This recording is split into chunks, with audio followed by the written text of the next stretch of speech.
Merhaba arkadaşlar. Uzun bir aradan sonra yine birlikteyiz. Bugünkü konuğum Sait Faik. Hoş geldin Sait. Teşekkür ederim. Sesini biraz daha yükseltirsen sevinirim konuşurken. İyiymiş ya. Şu an iyi gibi. Sait'le beraber konuşuyorduk. Abi dedi ben tamamen çözdüm dedi.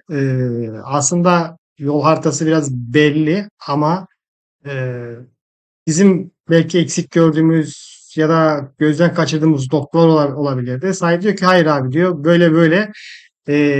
Şimdi Sait'le beraber Kraken bir hesapta deneyeceğiz arkadaşlar. 168 milyonluk bir Türk arkadaşımıza ait bir hesap. Ufaktan şöyle bir göstereyim hesabı. Çapulcava da başlıyor adamların. Neyse. Ona da ihtiyacı yok bu hesabın. Kaynak lazım.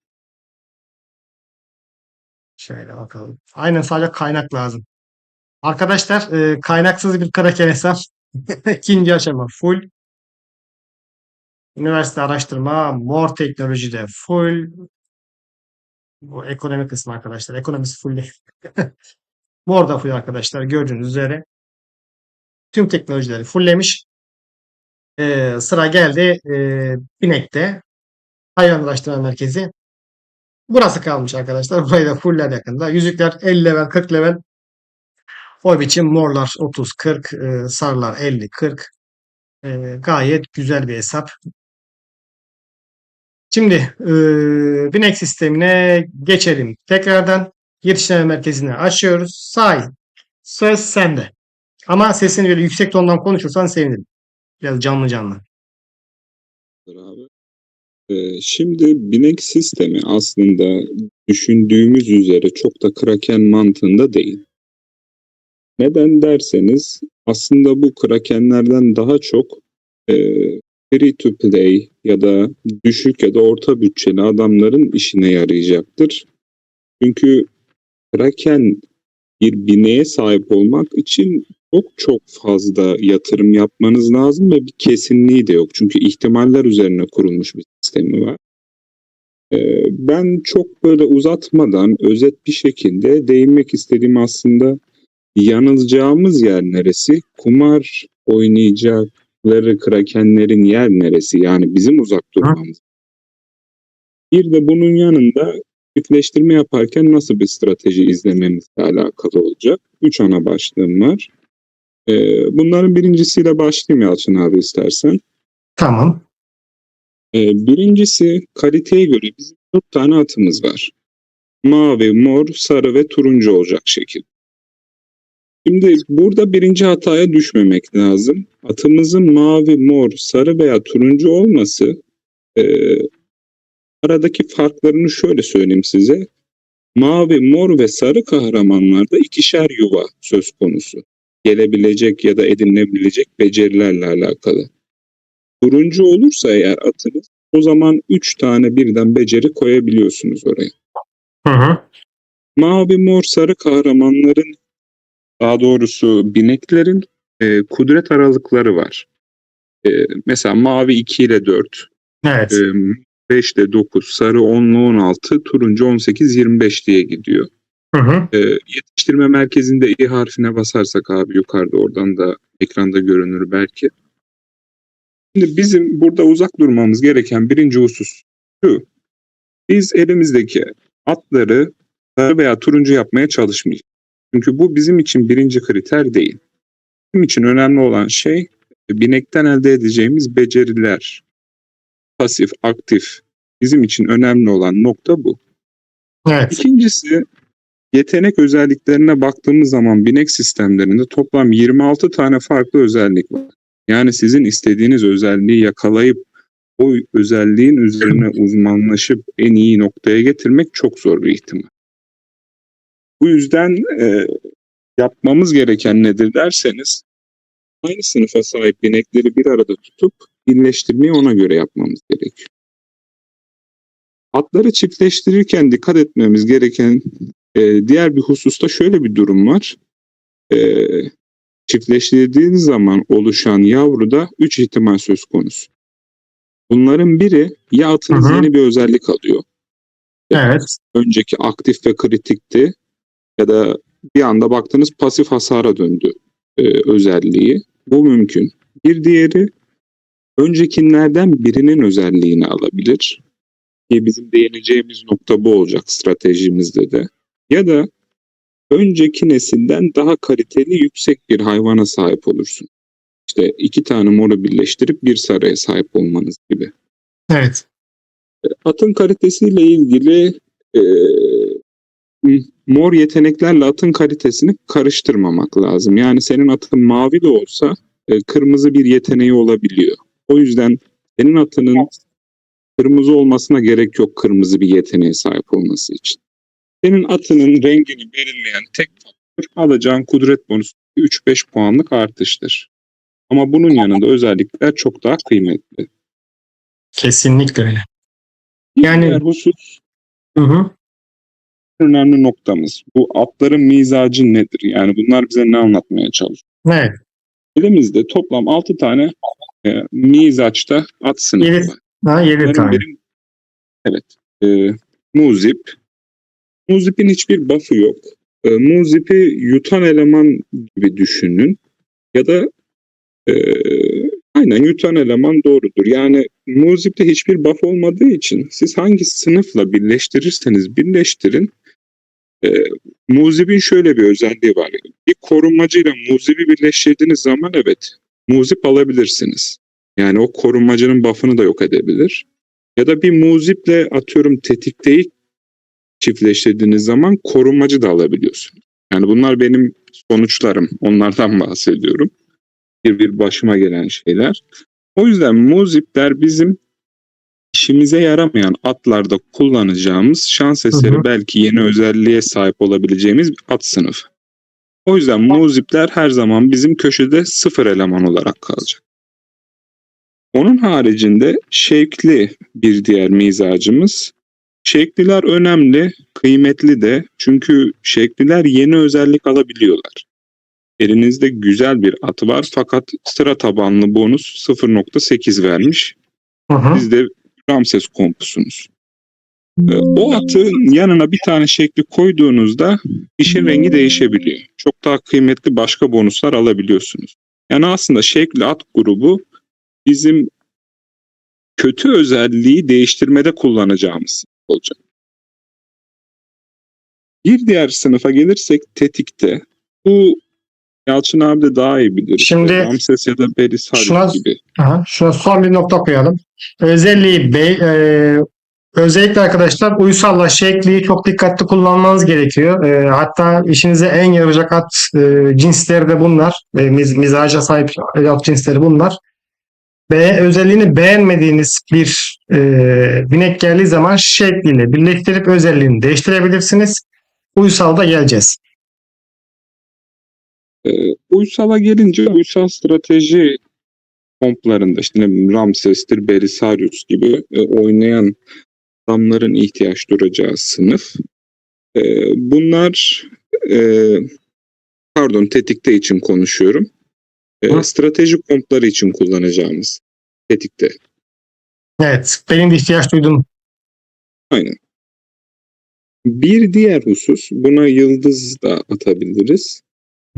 Uysal sınıfımız. Uysal sınıfımız bizim mevcut özelliğimizi geliştirmede kullanacağımız. Mesela elimde güzel bir Ramses'im var.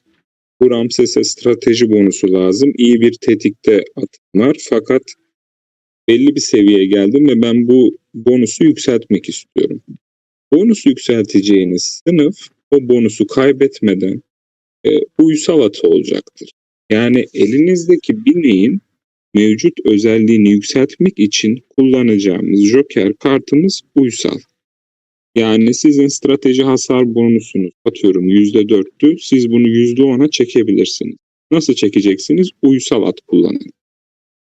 Çünkü uysal özellik kaybetmiyor, mevcut özelliğinizi geliştiriyor.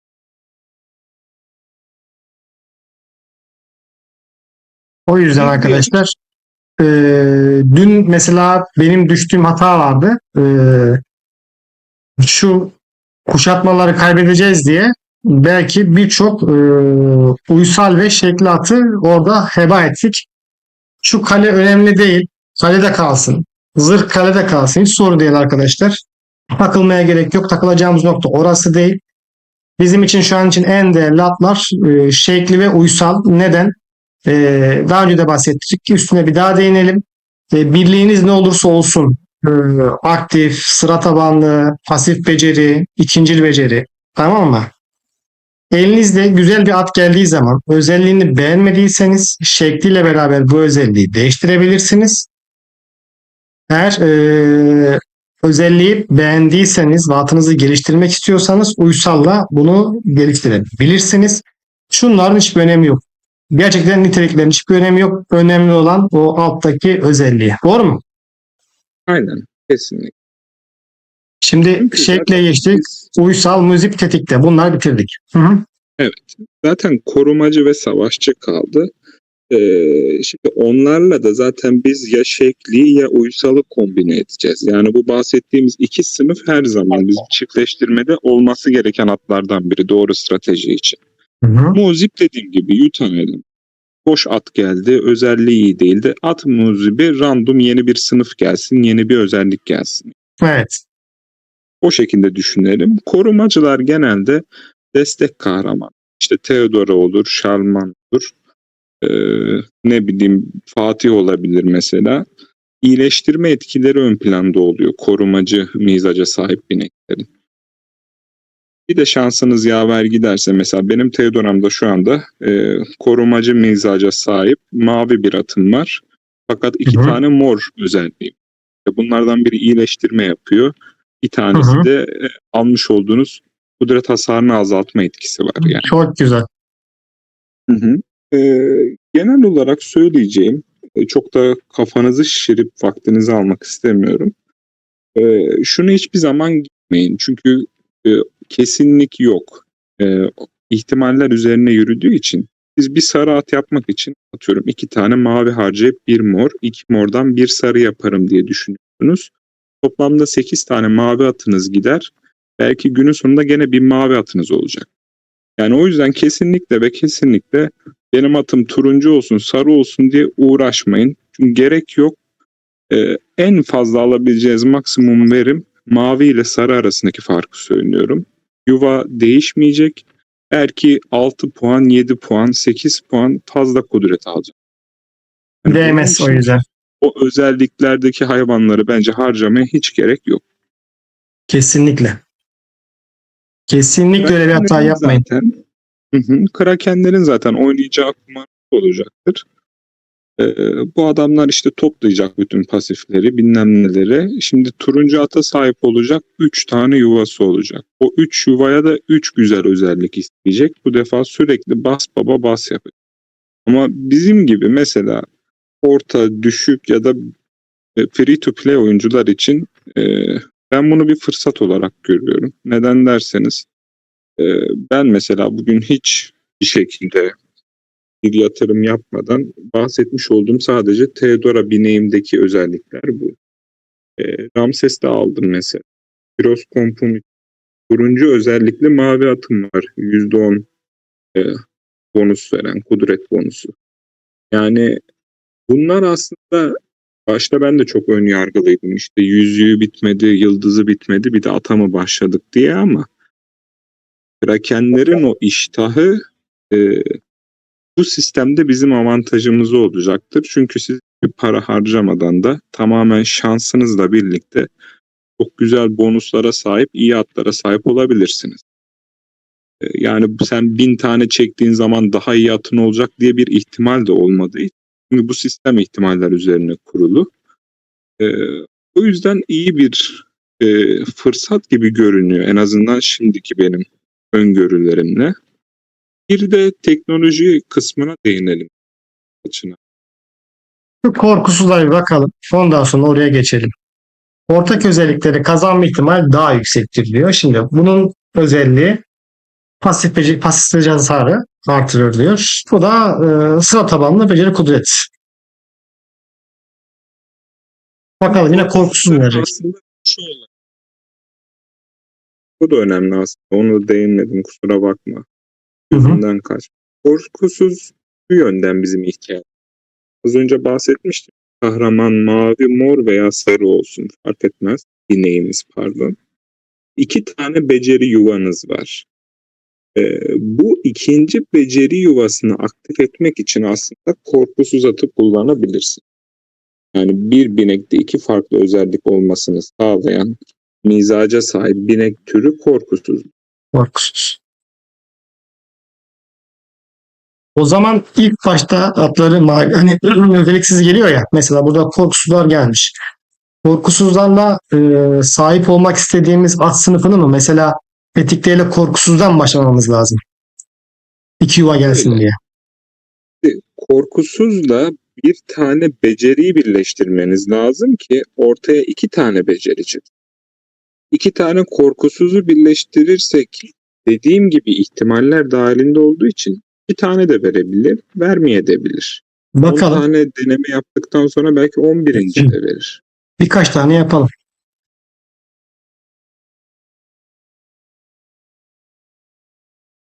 Birliğin azal hasarı %1 azaltır demiş.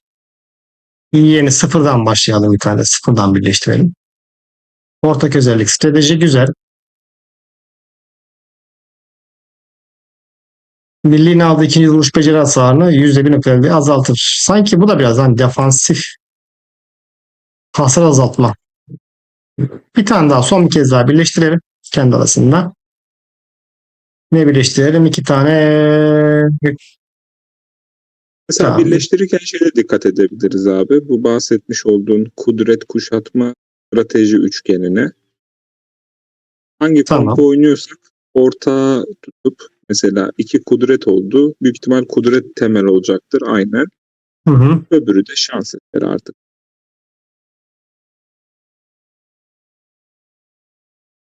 Burada kuşatmadan kurtulduk. Binekli kahramanların birlik yükü %4.16 artır. Bunda şimdi ne yapacağız bundan kurtulmak için? Evet, Efendim? nokta şu. 2 korkusuzu birleştirdiğinizde kesin olmamakla birlikte çift özelliğe sahip bir ata sahip olabilirsiniz. Ama dediğim gibi bu sistemin hepsi ihtimaller üzere. Yani tamamen kumara bağlı. Ama stratejisi normalde bu. Evet. Bu söylediklerim de benim kendi denemelerimden edindiğim bilgi. Şimdi hayvan araştırma merkezine gelelim dostlar.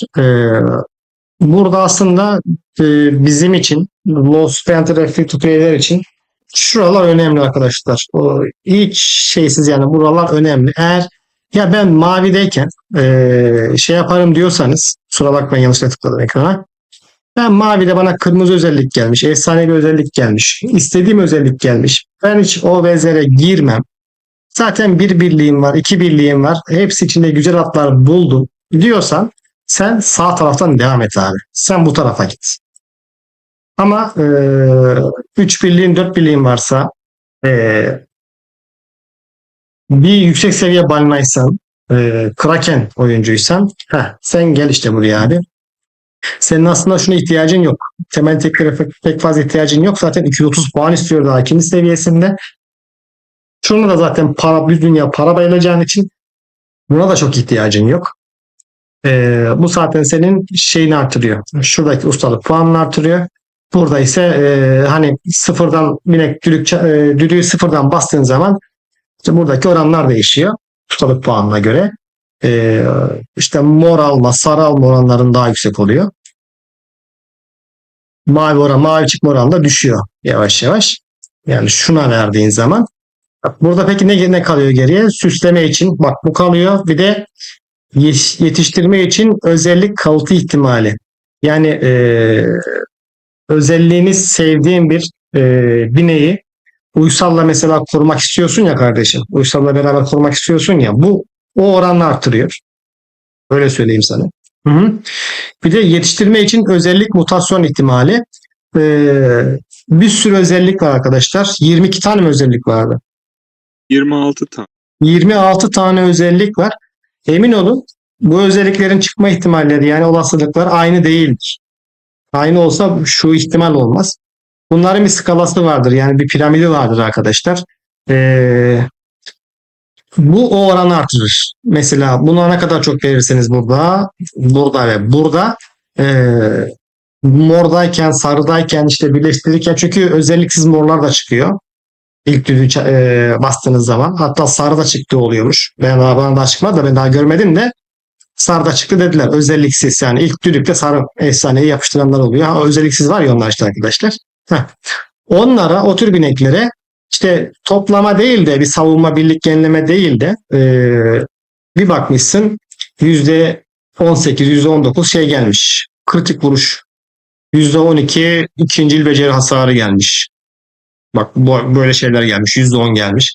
Bunların bu mutasyonların mutasyonlu özelliklerin çıkma ihtimali, yani üst perde olanların çıkma ihtimali oranını yükseltiyor biraz. Şu da arkadaşlar, sizin süsleme eşyalarınızda yine aynı mantık. Bir sürü düşük düşük şeyleri var. Onların da skalası var. Buna ne kadar çok verirseniz sizin ürettiğiniz süsleme eşyalarının iyi özelliklerin çıkma ihtimalini artırıyor. Bu hesap kraken bir hesap arkadaşlar. Normalde free to play ya da low spender bir hesap olsaydı hiç düşünmeden ben buraya basardım. Bak, buraya basardım bu puanı.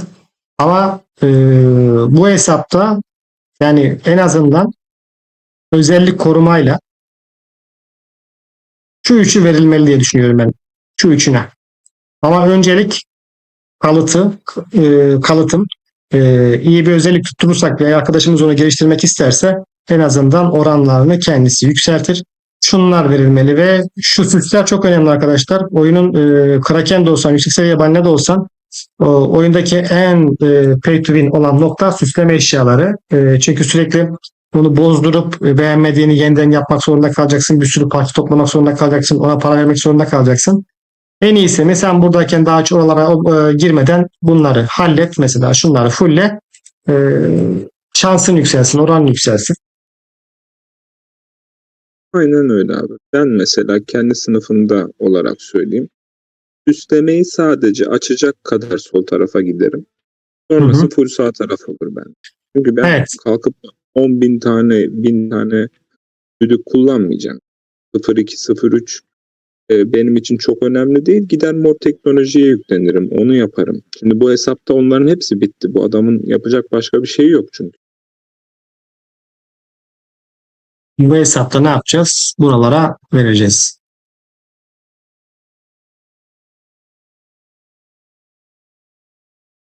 Bir sağ tarafın bonusları da çok iyi yani. Kötü değil abi.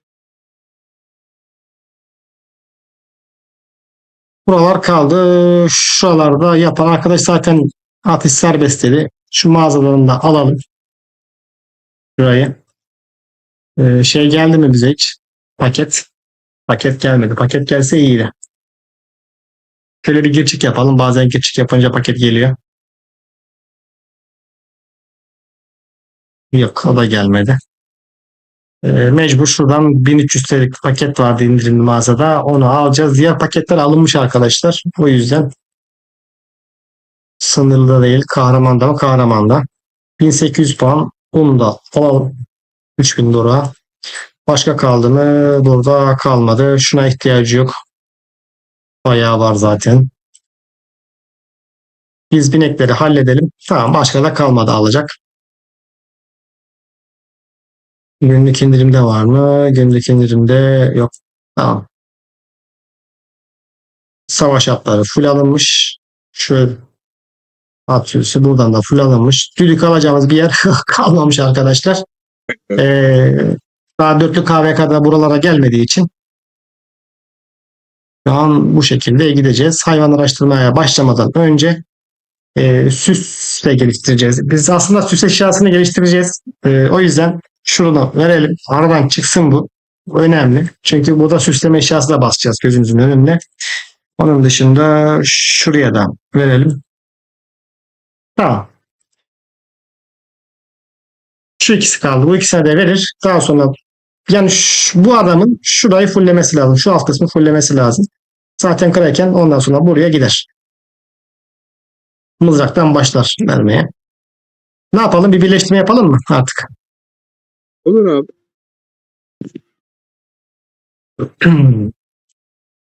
Yetiştirme merkezine geldik. Şeye önem veriyor abi. Önce onu bir şey yapalım da. Hangi kompa ilk binek istiyor? Şimdi hepsini istiyor bak. Adamın 21 milyon savaşçı kılıcı var. 23,7 yani 24 milyon savaşçı mızrağı var. 22 milyon libusu var. 21,3 işte bir de şey var. Ramses'i var. Okçusu.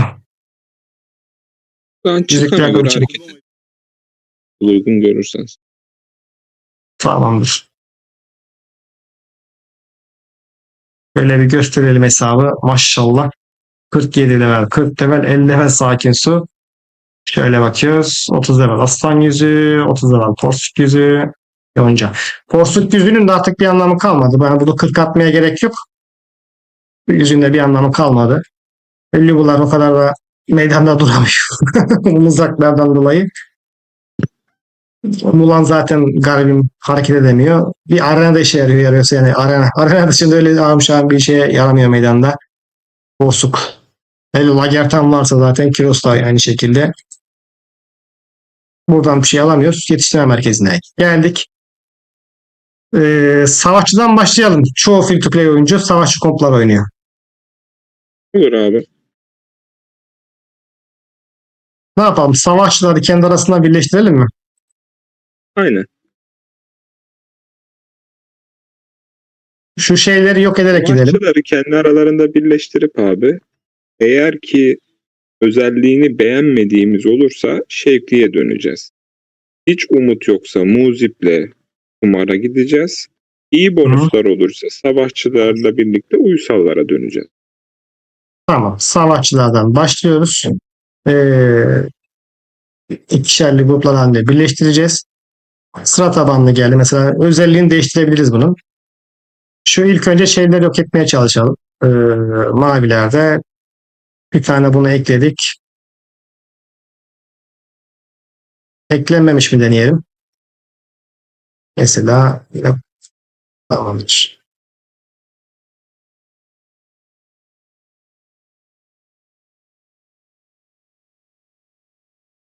İkinci vuruş beceri kudret hasarı %2,8. Bunu artırmak için ne kullanacağız? Korkusuz mu?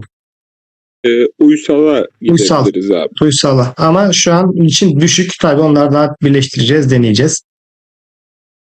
Önce kendi sınıfları içerisinde kuşatmaları yok edip strateji ya da kudret bonusuyla savunmayı tutacak şekilde çiftleştirmeleri yapmak Evet. birinci adım. Mesela burada kuşatma yine gitmedi. Evet. Deneyeceğiz. Bir tane daha bulduk. Deneyelim. Mor bir at geldi. Kudret veriyor. Bilekli kahramanların sıra tabanlı. Yine sıra tabanlı geldi.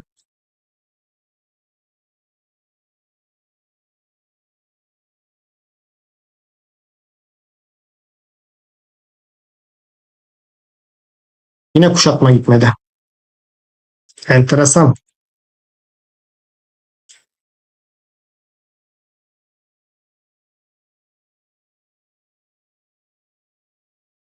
Bunda kuşatma gitti. Binekli kahramanların ikinci yıl vuruş becerisi kudret hasarı. İkinci yıl kudret. Lugu için geldi mesela bir tane. Ama Burada da şey strateji bonusu var mesela. O çok şeyimize yaramıyor. aynen. Ama zaten Lugu'ya kritik lazım. Devreye girebilir abi ileride. Evet. Bir tane kale bulduk. Strateji kale. Stratejide bir şey alacağız. Strateji kudret. Strateji kudret koyalım.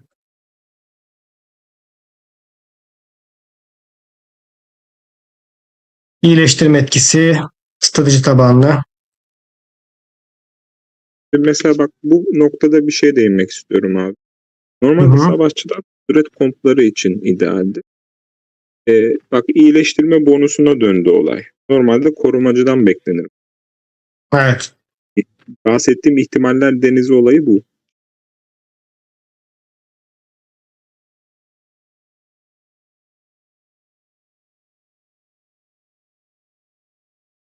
Bilekli kahramanların sırt tabanlı beceri. Yine sırt tabanlı beceri çıktı savaşçıda.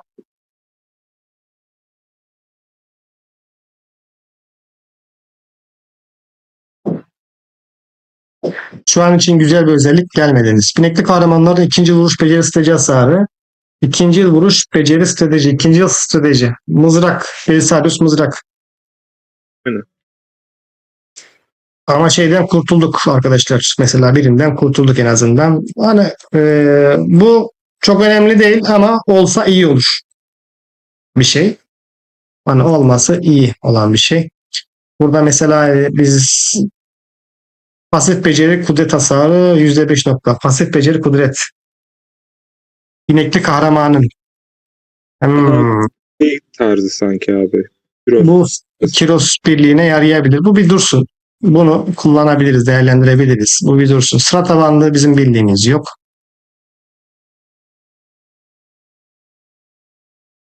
Sıra tabanlıya bir tane muzip atabilir misin abi? Eğer kullanmayacaksak. Bu hesap için önemli değilse. Müzik mi Ya da atalım bir şekli de tane? atabiliriz. Tamam. Bir tane müzik mi şekli mi? Şekli deneyelim abi. Şekli deneyelim. Bir tane. Bunun özelliği neydi? Daha kudret artı kale kuşatmasıydı. Hmm. Burada ne var mesela? Seferberlik. Tamam bunu deneyelim. Ekle. Savaşçı şekli arkadaşlar. Şey yok. Dur. Tamam kudret strateji gelecek. Bakalım şunun birinde sıra tabanlı var. Birinde seferberlikte birliğin aldığı hasar azaltma var.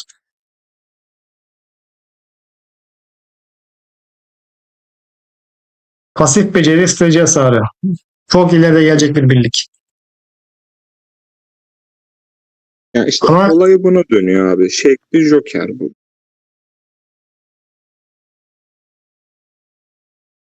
bizim o özellik nereye gitti? Sıra tabanlı gitti. Sıra tabanlıyı Pasif geldi kaybettik. yerine. Pasif geldi yerine. O atımız bizim ne oldu? Bir de onu merak ediyorum. Beceriye dönüştü.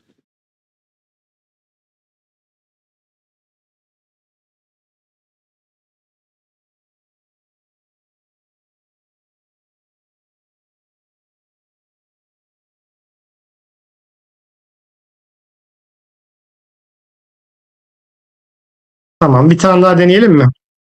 Olur abi nasıl? Toplama vardı burada. Renkli kahve birlik yükü. Korkusuz. Onunla da bir tane muzip deneyebiliriz istersen abi. Farklı olsun diye. Tamam. Onu da görelim. Ne veriyor? Müzikte mesela şunu bir koyalım. Tamam. Tam da arkadaşlar bunda birlik yükü var. Bakalım ne değiştirecek. Mor verdi. Birlik yükünü korudu. Artırdı. Ya dediğim gibi muzip tamamen şey yutan eleman. Bir anda komple değiştirebilir, üstüne de yürütebilir. Renkli kahramanların kritik vuruş hasarı %9.18 artar. İşte bu Lubu'nunki. Bu direkt Lubu'ya takılacak. Dikkat edersen statları da güzel abi. Hem kudret hem savunma onun statı.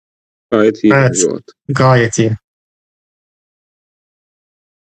Şimdi biz savaşçıları bir birleştirmeye devam edelim. Ondan sonra geçelim yükseltmeye. Savaşçı üzerinden bir tur gösterelim arkadaşlar. Ona gitsin. Mesela strateji zırh. Stratejide başka ne var? Bu var. Özelliğimiz ne?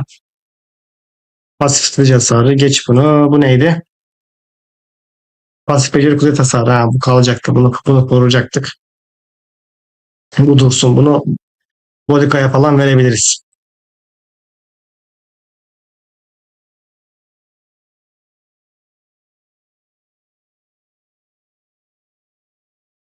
Birleştirelim.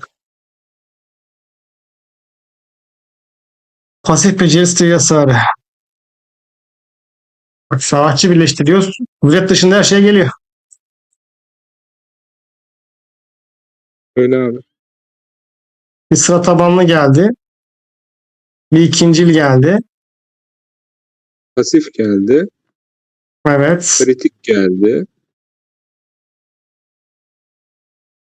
Bu strateji geldi. Pasifte bir kudret, bir strateji geldi. Bir tane geldi bak. Bu ana kadar hep savaşçı yaptık, tamam mı? Savaşçı yaptık. Bir tane strateji geldi, gördün mü? Bir tane strateji geldi arkadaşlar. Sence bu normal mi? Normalde savaşçı komplarının, yani savaşçı bineklerinin vermesi gereken şeyler kudret kompları. Kudret Yani olur. aynen. Bu Strateji olası. için normalde bizim tetikteye gitmemiz Evet. lazım. Bu sence olasılık denizinde bir damla mı yoksa bug mı? Şimdi açıklamalarında kesinlik bildirmemiş bu info kısmında. Sadece işte mesela savaşçının üzerine geldiğimiz zaman ne diyor? Kazanma ihtimali daha yüksektir. Daha yüksektir. Kesin O zaman bu gelecektir bir demiyor. damla, bug değil. Bu bir damla. Bu bir damla. Yani okyanusta, deryada bir damla bu ihtimal. O ihtimal de geldi arkadaşlar. Gelmez diye bir şey yok. Geldi. Birlikte kahramanın sıra tabanlı beceri kudret hasarı %7.6 artar. Şimdi bu arkadaşımız bizim şey birliği yapar mı? Otto birliği yapar mı? O var. Kraken çünkü. Belisarius'u da var. Kilos'u da var. Hangisini kullanır? Çok bir ihtiyacı var mı? Vallahi var. Ama ben şunu tavsiye ederim abi. Nasıl ki savaşçıda birleştirmelerimizi yaptık ya. Hı hı. Aynı zamanda korumacıları yapacağız. Daha sonra tetikteyi yapacağız. Bunların hepsi bittikten sonra işte en son elimizdeki uysal, müzik ve şevkliyle kombinasyonlara gireceğiz. Evet. Yoksa benim yaptığımda hatayı sana söyleyeyim. İşte böyle bir tane mor atım oldu. Bonusu çok hoşuma gitti. Hemen birbirine vuruşturdum. Maviye düştü. Hiçbir şey kalmadı elimde. Birliğin aldığı aktif beceri hasarı. Mesela bu da Masa Musa'ya konulabilir üzerine. Ama bundan daha iyisi gelir mi? Gelir. Şimdi biz neredeyiz? Tetikteyiz. Stratejideyiz abi. Stratejileri şöyle basalım kendi arasında. Bunu Normalde ekleyelim. tetikleden almamız gereken şey strateji. Strateji alma ihtimalimiz yüksek. Benim stratejiden çok sevdiğim arkadaşlar strateji ve zırhın gelmesidir. İnşallah strateji, zırh, yani strateji kudrete göre strateji zırhı daha çok önemsiyorum. Birlikte kahramanların aktif beceri hasarı %9.2 artar. Süper. Sarı özellik geldi. İşte Muazzam bir özellik geldi. bir tane boş mavi attan sarı özellikte ve stratejide yine kaldık yani. Çok Bu güzel. normalde sarı şeyden daha kıymetli. Evet. Ve hem strateji hem zırh statü geldi. Bunu nasıl koruyarak yükselteceğiz? Ben şu anda bu arkadaşa diyeceğim ki bunu elleme. Sen bir sol tarafta şu olasılıkları fullle. Ondan sonra videoyu iyice izle. Özellikle başın ilk 10-15 dakikasını iyice dinle, izle. Uysalı burada kullanacağız. Burada uysal kullanacağız değil mi bunu? Net. Burada iki ihtimali. Ya bu özelliklere sahip bir tetikte daha koyacak bunun yanına. Hı hı. Ya da uysal koyacak bunun yanına. Uysal koyacak. Çok güzel Her bir tane iki bileğimiz durumda oldu. da- Her iki durumda da şunu söylemek istiyorum. Tekrar altını istiyorum. Yaptığımız bu işlemlerin hepsi ihtimal. Yüksek olan ihtimaller üzerinden gidiyoruz biz. Kesinliğinden değil yani. Evet.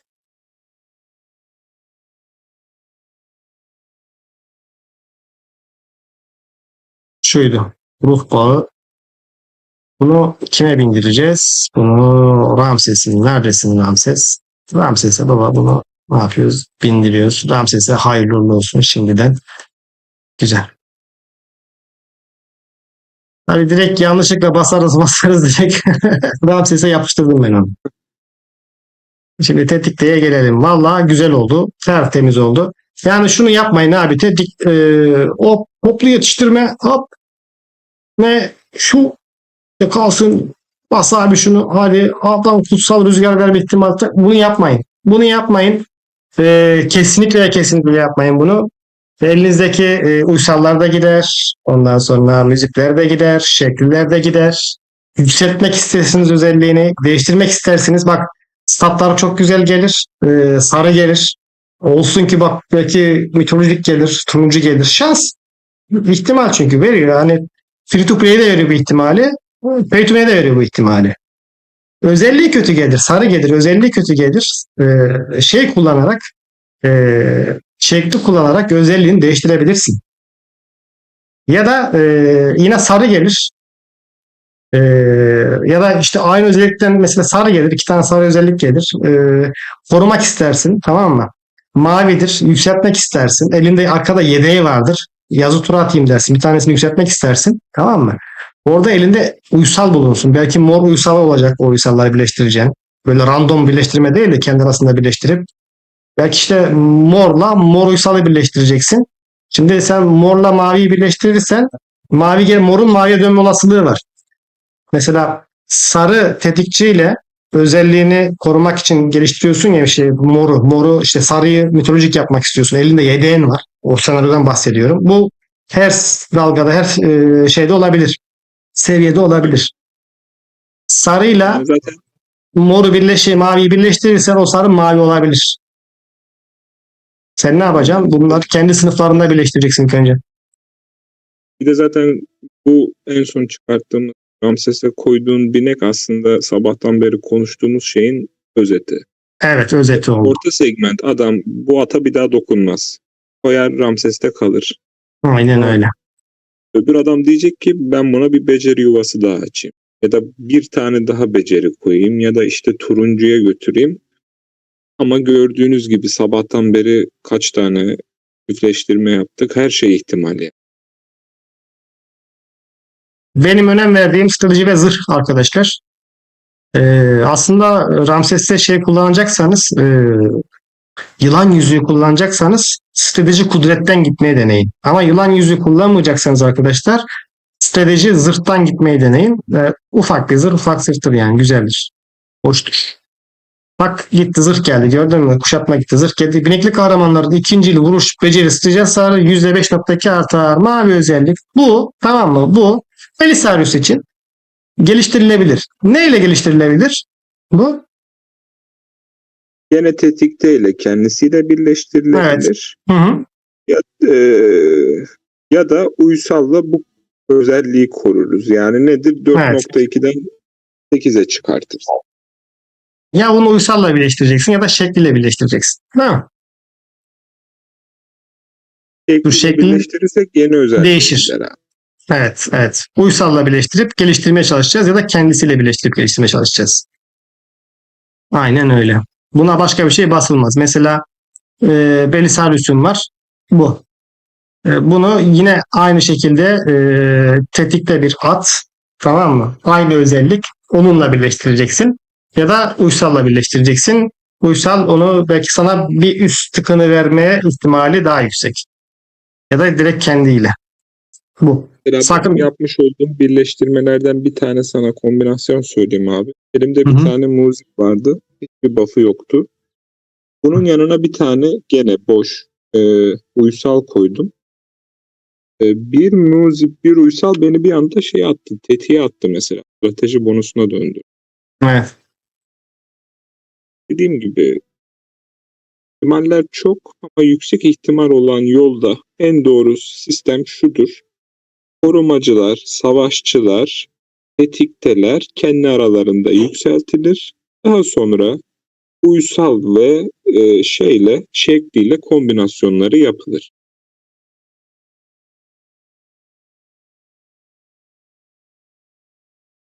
İkinci yıl vuruş beceri. Kudret hasarı, ikinci yıl vuruş beceri, strateji hasarı. Bak şu ikisini birleştirirsen sana ya kudretini verecek ya stratejisini verecek değil mi? Normalde iki tetikte strateji vermesi lazım. Yani yüksek ihtimal olarak. Yani Deneyebiliriz şunu mesela istersen abi. deneyelim mi? Deneyelim. Hadi bunu deneyelim. Bakın arkadaşlar ikisi de tetikte at, ikisi de bozkır atı. Her şeyleri aynı. Tek farkları ikinci yıl vuruş strateji, ikinci yıl vuruş kudret. Bakalım neler olacak. Atmadan da kurtuluruz belki orada. Bunun birebir aynısı var mı? Birebir aynısı da var. Birebir aynısı mı yoksa iki tane? Bak ikinci yıl vuruş strateji var. Bir tane daha ikinci yıl vuruş strateji var. Bunu mu yapalım yoksa kudret strateji mi yapalım? Sen seç. Bir vuruş strateji bence şey olarak elimizde dursun abi.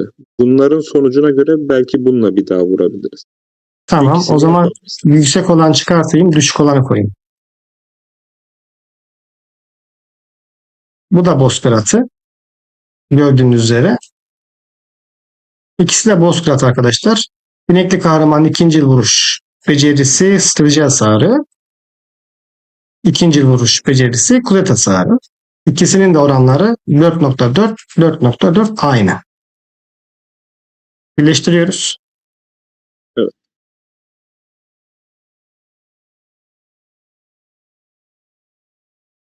Birliğin aldığı aktif beceri hasarı %2.4 azalır. Derya Mesela denizindeki damla. aynen. Hem taktik vermedi, yani strateji vermedi. Hem yukarıdaki bonuslarda kuşatma geldi, savunma gitti, strateji gitti. Damla yani abi. Nerede o %2'lik gelen? Bu muydu? Mesela bu çıkan atı bir tane şekliyle birleştirebilirsin abi. Bir tane şekliyle birleştirelim, direkt değiştirelim diyorsun değil mi? Ne vardı onda? Strateji zırh. Strateji zırh bulacağız. Strateji zırh. Tamam. Yok, kudret zırh. Kudret zırh bulacağız. Kudret zırh. Ya da kudret strateji. Aynen. Hadi bakalım.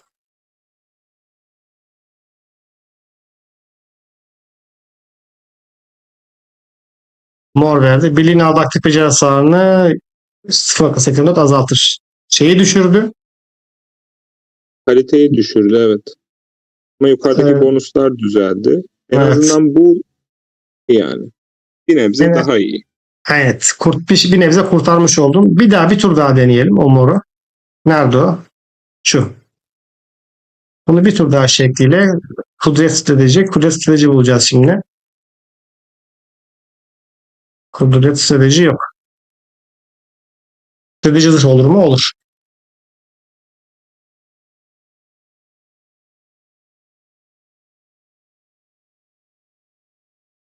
Bu neydi? Seferberlik. Bunu kullanalım. Burada ne olacak? Burada bu morun geri maviye dönme özelliği var. Var ya da ikisinin bir anda sarı olma ihtimali de var. Sarı olma ihtimali yok. Ama var mı? %50 diyor. Aman sarı diyorum, mor, pardon abi. Bir saniye. Birleştirelim mi? Olur mu? Şekliyle. Zaten bir işe İki yaramayacak. şekli Şu attığımızda zaten şekli atacaktır büyük ihtimal. kudret strateji çift özellik oldu. Bak mesela. Birliğin aldığı silah hasarını %2.76 azaltır. Tamam. Bu güzel bir savunma, destek kahramanına gidebilir diye düşünüyorum. Özelliklerinin biri mor, biri sarı. Fena Evet. değil abi. Biz tetikçiye geri dönelim. En azından yol haritası bu şekilde arkadaşlar. Yani bu yaptığımız zaman bank olacak bir şey de diye yok. Yani ihtimali yüksek sadece. Bu şekilde daha yüksek ihtimal arkadaşlar. Mesela bir tane tutturduk, hemen köşeye ayırdık koyduk. Gördünüz şu.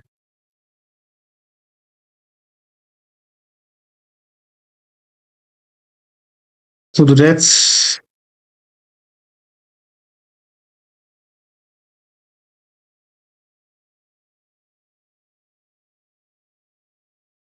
mor gelme ihtimali %20. Hadi bakalım. Binekli kahraman ikinci vuruş beceri strateji hasarı. Bak güzel. Geldi mor. Aldın resmen abi. Çağırdım geldi valla. Bunun neyi vardı bir de? Mavisi vardı. Bak işte bak. Binekli kahramanın pasif beceri strateji hasarı. Kudret strateji. Tamam. Şunu koyalım. Bunu koyalım. Hop. Kuşatmadan kurtulamadık. Birliğin aldığı pasif beceri hasarı %2.8 azaltır. Gereksiz.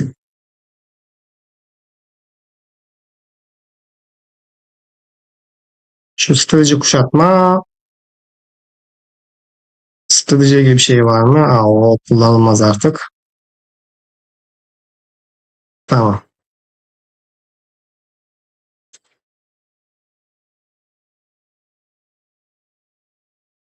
Bildiğin aldığı kudret hasarını %1.8 azaltır. Mor. Güzel. Strateji kuşatma geldi. Yapacak bir şey yok. Şurada kuşatma ne var? Stratejili bir şey var mı? O var. O olmaz artık. O bitti artık. Kudretleri deneyeceğiz. Yanlış yaptık. Neyse. Kudret, strateji, binekli kahramanların pasif beceri, strateji hasarı. Pasif beceri, strateji hasarı ileride belki sezon ondan sonra gelecek şey. Bu belki sezon ondan sonra gelecek arkadaşlar. Sezon 10 için daha mavi de hele onu tutmaya gerek var mı? Bence yok.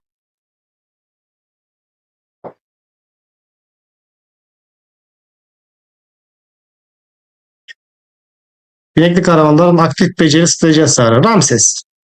Binekli kahramanın aktif beceri, strateji hasarı. Ramses için bir tane daha geldi. Bu neydi? Bu da aktif beceri. %9.6. Bu da şimdi burada bunu eğer bu dursun köşede, neden dursun köşede? Yine böyle bir şey gelirse, aynı özellik gelirse birleştiririz ya da bunu uysalla birleştiririz. Özelliğini artırma için, tamam mı? Eğer 6. sezon Ramses'in arkasına gelecek vali kahramanı hem hasar vuran hem de destekleyen bir kahraman olursa bunu ona takabiliriz. Mesela kim örnek verecek olsak Mansa Musa gibi. Mansa Musa vari bir kahraman gelirse ona takılabilir. Burada özelini değiştireceğimiz başka ne kaldı? Strateji, bu stratejiyi mesela gözden çıkartacağımız. Birliğin aldığı pasif beceri hasarı. Böyle bir Kudret. şey de deneyebiliriz abi istersen. Tetikte normalde amacımız strateji yakalamak. Stratejiyle alakası olmayan bonustaki biriyle e, korumacı birleştirebiliriz bir tane ister. Tamam. Çünkü Bir şunu korumacılar birleştirelim mi? destek Bak. kahramana yönelik inekler oluyor genelde. Birliğin aldığı pasif beceri hasarını azaltır. Kahramanın pasif becerisi hasarını artırır. Şöyle birleştirelim. Ondan sonra dediğini yapalım. Buradan ne çıkacak? Kuşatmayı yapamadık, atamadık ama kudreti 4'e çıkarttık. Binekli kahraman yenileme etkileri tetiklendikten sonra birliğin aldığı tüm hasarı 3 saniye %2.8 azaltır. Güzel. Güzel. Bu güzel. Bu kalsın. Bu kalsın köşede. Bu neydi? Binekli kahraman ikinci vuruş becerisi hasarı 5.2. Tamam. Birliğin aldıkça hasarını azaltır. Azaltır. Onu Dursun. kullanabiliriz abi çünkü o kudret hasarı azaltıyor mesela. Bütün hasarı azaltıyor. Evet. Bununla ne Bunu kullanacağız şimdi? korumacıyla yapabiliriz abi.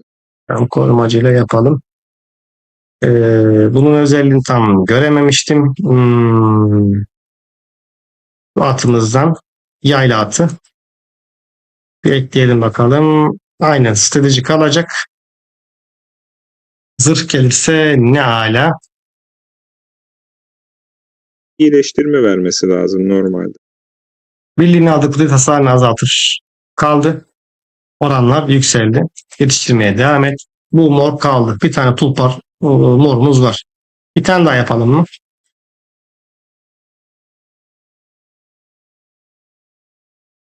Tetikte mesela ne kullanalım?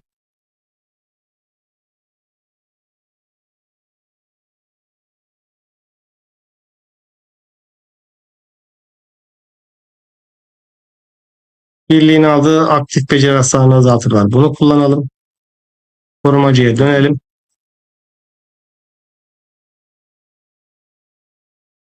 Strateji zırh işte burada. Tamam. Bir tane de korumacıyla arkadaşlar bunu ne yapacağız? Birleştireceğiz. Strateji zırh dedik. Şu Buradan aynı türden var mı? Yalçın abi. Bir Hı tane hı. şekli deneyebiliriz dilersen. 2 yuva açmak adına. İhtimal dahilindedir. Tamam. Mor geldi. Binekli kahramanın başarılı toplamadan sonra kazandığı ekstra. Kesin şekliye gideceğiz. Şimdi aynen bunu şekliyle birleştirelim şimdi. Gel sen buraya. Şekliye dönüş yapalım.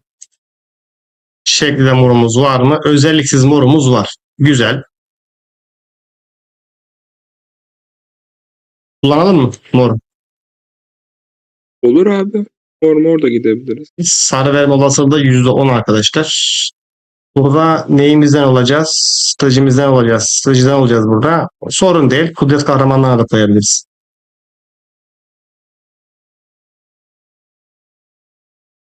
Birlikte kahramanın birlik yükü %6,8 artar. Yetiştirmeye devam et. Korumacıya Normalde gel. şeklin önerdiği e, yeni özellik alabilme ihtimalidir. Burada mesela özellik geliştir. Uysal'ın görevini yaptı bir nevi ama sıkıntı, tehlikeli bir durum arkadaşlar.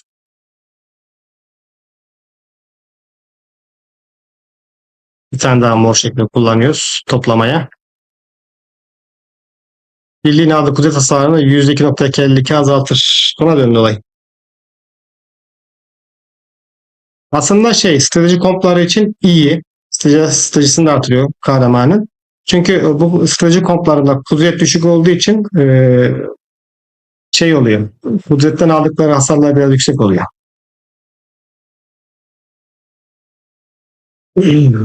Kısa bir öz bu şekilde arkadaşlar. Yani bu şekilde birleştireceksiniz. Bir tane süsleme yapalım mı? Kim için yapalım burada adam alabilmek? Kiros. Kiros için yapalım.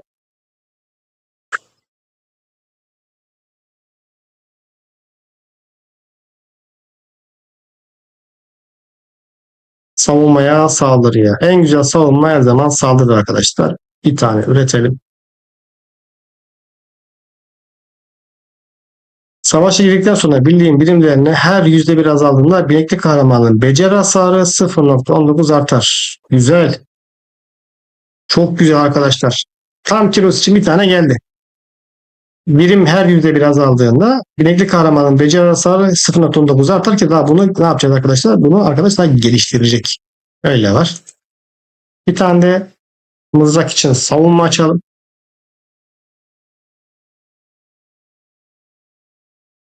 Diğer kahramanlar da kullanacağız. Birlikte 3 tane kahraman var. Savaşa girdikten sonra birliğin birimleri her %1 azaldığında binekli kahramanın beceri hasarı yine aynısı geldi. Aynen. Bunlardan bir tanesini parçalayabiliyoruz.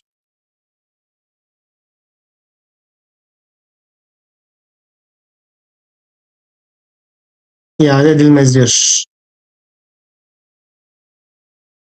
5 tanesini iade ediyor. Yarısını iade ediyor.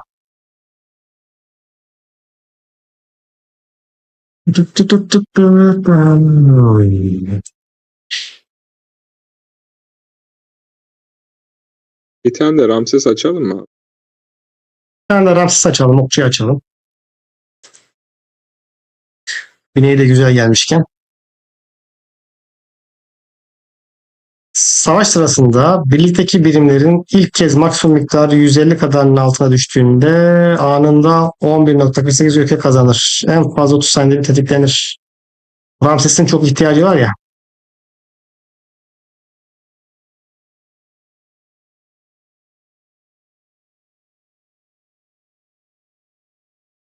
Yani bak 3 verdik görüyor musun? Nerede? Bak 3 vermişiz. Yani bayağı bir. %80'ini vermişiz. Hemen hemen aynen. %80'ini vermişiz şu an. Gelen özelliklere bak. Şans. Tamamen şans. Mesela burada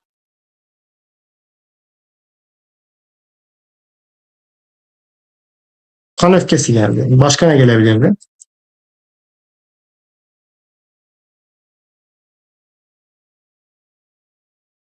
Birliklerin beceri hasarı aldığında o beceri türünden alınan sonraki hasar 3 saniye boyunca azalır. Şu oranlara bak. Yani tam Ramses'in antisi arkadaş. Şu Ramses'in antisi. Kiros'un antisi. Mesela şu özellik.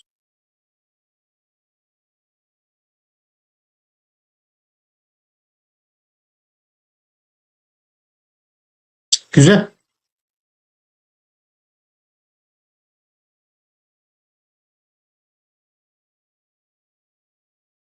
Çok pay to win burası ya. Ha, burada çok kafayı yerler insanlar. Parası olanlar. Arkadaşlar umarım faydalı bir video olmuştur. Beğenilerinizi eksik etmeyin. Sait eklemek istediğim şeyler var mı? Abi elimizden geldiği kadar aktarmaya, anlatmaya çalıştık.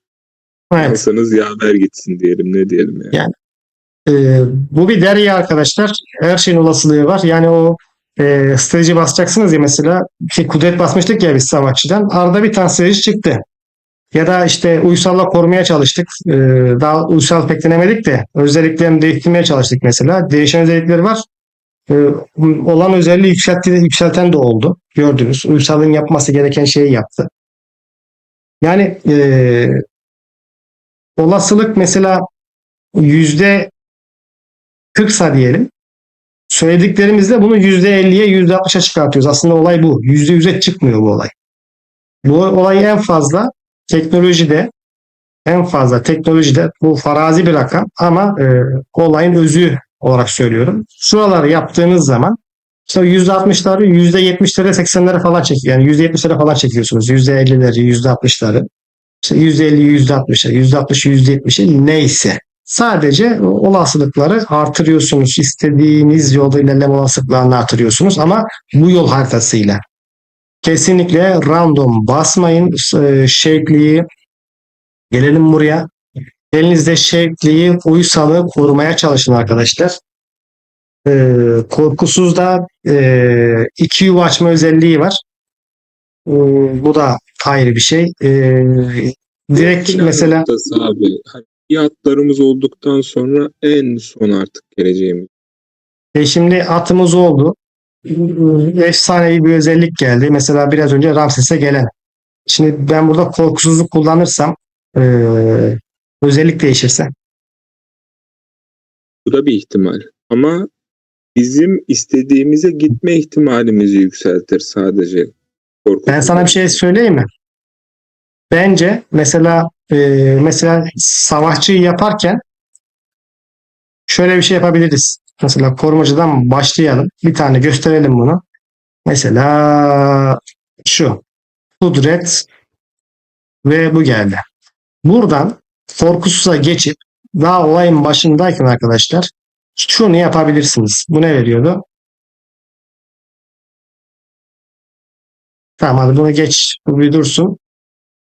Boştan Kudret da zırh. başlayayım. Ha, boştan başlayalım. Tek özellik %100 diyor bunda da. Ama verebiliyor da işte öyle bir özelliği var. Veriyor namussuz. Yani boştan başlayabilirsiniz. Ya da dolu aslında boştan başladığımız için tek özellik veriyor. Doludan başlamak gerekiyor. Burada ne yapacağınız biliyor musunuz arkadaşlar? Özelliklerini beğenmediklerinizi tamam mı? Şekliye geçmeden önce korkusuzla çift yuva yapmaya çalışın. Bu da videoyu sonuna kadar izleyenlere bonus olsun. Mesela tetiktekileri kendi arasında birleştirdiniz. Savaşçıları kendi arasında birleştirdiniz. Arkadaşlar özelliklerini beğenmediklerinizi şekli ya da muzibi kullanmadan önce bir korkusuzla çift slot açmaya çalışın.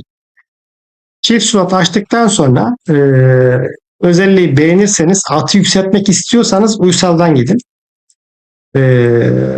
Ya da özelliği değiştirmek istiyorsanız at güzel. Özelliği değiştirmek istiyorsanız şekilden gidin ama bunları yaparken arkadaşlar moru morla yapın. Moru maviyle yapmayın.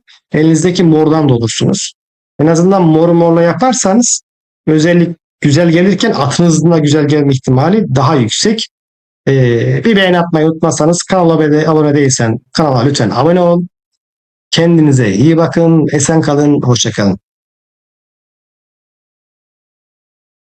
Evet arkadaşlar şu an şöyle bir görselle karşı karşıyayız. İkisi de çift özellik. Biri müzik, biri şevkli arkadaşlar. Bu arada müziğin soy ağacında şey yok. Adını siz söyleyin. Korkusuz yok. Tamamen full müzikleri birleştire bir tane çift özellik attı. Bu ikisini birleştirdiğimiz zaman çift özellik ihtimali %5, 3 özellik ihtimali %70, 3 özelliğin gelme ihtimali %5 oluyor. Yani 3 özellik de gelebilir ama bizim şu özelliğimiz güzel. Birliğin aldığı aktif beceri hasarı, burada Miyamoto ve Ramses. Birliğin aldığı steril hasarı. Yani biz bunu direkt taktığımız zaman defansif direkt Ramses'lerden daha az hasar yiyoruz. %13.5 artar. Tamam abi işte birliğin aldığı pasif beceri hasarı, binekte kahraman normal saldırı hasarı. Bunu ne yapacağız abi? Lubu birliğine gider. Kudret de var 1.4. Lubu'ya şu an gider mi? Lubu'ya gider. Lubu birliğine gider. Onun için güzel.